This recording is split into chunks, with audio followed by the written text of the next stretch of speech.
Assalamualaikum warahmatullahi taala wabarakatuh. Kami daripada tim dakwah dan nasihat daripada MQI. Ni program kita untuk buat nasihat. Ni dalam Dung Bekuk ni dia ada dua penghulu, satu penghulu Caah, satu penghulu Bekuk sana. Bekuk sana.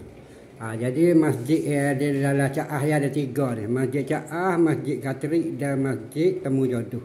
Surau dia ada kurang lebih 10.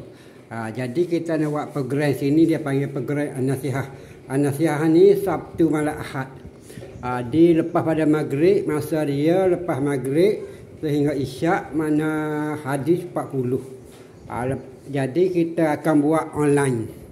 Jadi online di Masjid Caah minggu pertama. Jadi kita buka online situ. Jadi seluruh orang-orang sini dan kawasan dia Bekuk ni boleh online. Jadi kita buat di online minggu pertama di Masjid Caah.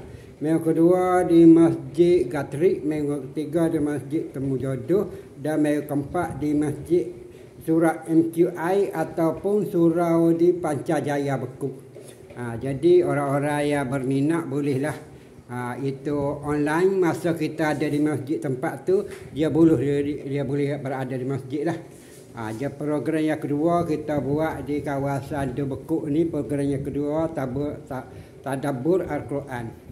Ni masa dia sebelum solat jemaah. Ni di 4 masjid. Di masjid ada Masjid Caah, Masjid Katrik dan Masjid Temu Jodoh, serta masjid di Pancajaya ni. Ni dia.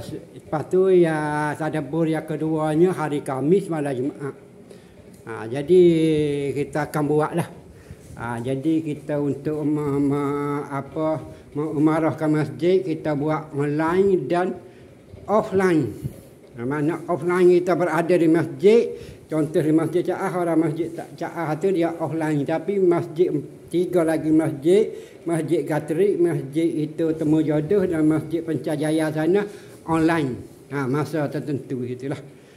Jadi surau-surau yang ada di Caah ni, surau MQI, surau Asakiri, Kampung Kamisan, Sungai Lenek, Seri Gajah, Taman Rakyat, Kelas 2, Kangkar, Simpang Kiri dan Sungai Gercang. InsyaAllah lah. Jadi kita Sabtu kita guna 2 masa. Hari Sabtu, hari Khamis dan sebelum solat Jumaat. Jadi kita buat itulah tazkirah, nasihat dan tadabbur Al-Quran. Okey, assalamualaikum.